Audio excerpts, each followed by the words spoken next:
Okay, so here we have the Daisy 35, and what you see on the left there, that's rabbit food. Them are rabbit pellets.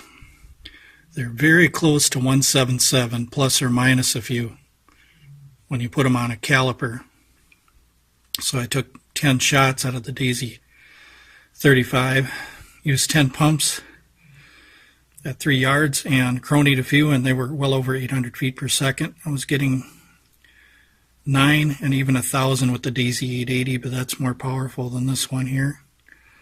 So center to center, 2.5 inch group for 80% of the shots, and you can see how they keyhole.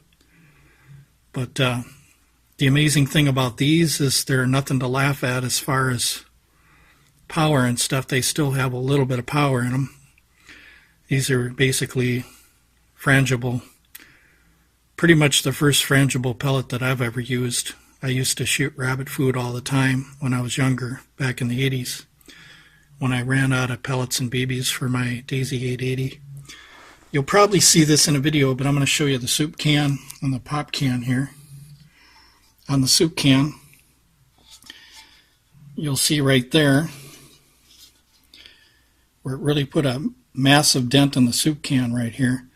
In order for this to happen, a pellet would be having to go, what I measured off my crony, about 360 feet per second to do that to the bottom. And that's a lead pellet. That's not a lightweight 2 to 3 grain rabbit pellet, as you see there. The longer ones, the grain weight will be heavy, but I don't use these long ones. I use these ones. I use the ones that fit in the breech perfectly. Even trying to develop a fixture or some kind of tool where I can sand off the edges and make them all the same length, push them into a sander, have some kind of fixture that would limit the sanding on each side so that I can get them down to the same size. But that's just kind of a wild experiment. Let me show you the monster pop can here. Check out that big hole right there. Here's my thumb. So it went through the first side, made a big massive hole on the second side. Keyholed. Same thing with the bottom.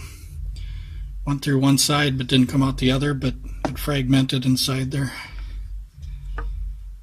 I did try lining up a whole bunch of pop cans, and some will go through 4 pop cans. Some go through less. It depends on how it fragments or if it keyholes, but very interesting. And another video you might see me with the big bag. Gosh, a 5 pound bag, you're talking maybe what, 10, 15, 20,000 rounds of ammo if you're going to shoot rabbit pellets. So if you're ever going to war, you guys, now you know what you now you know you can use for ammo. No, I'm just kidding. But yeah, so this was what I used when I was a kid. And although I shot at 7 yards or a little further, I would miss a lot. And that's to be expected because they're not perfect. You know, what can I say? They're rabbit pellets. So there might be a new market for these things because they are kind of like the first frangible pellet that anybody's ever put in an air rifle, including myself way, way back. I just never talked about it a whole lot, but now with the YouTube and stuff, I figured I might as well tell you everything. So tell you all my experiences. So, but anyway, if you have any questions about this, ask me if you want. But yeah, frangible pellet, you know, rabbit food. So no rabbits were harmed in this video, but we stole some food from them. So no, just kidding. I bought a bag. I don't have any rabbits now. I did back then. But anyway, thanks for watching, you guys.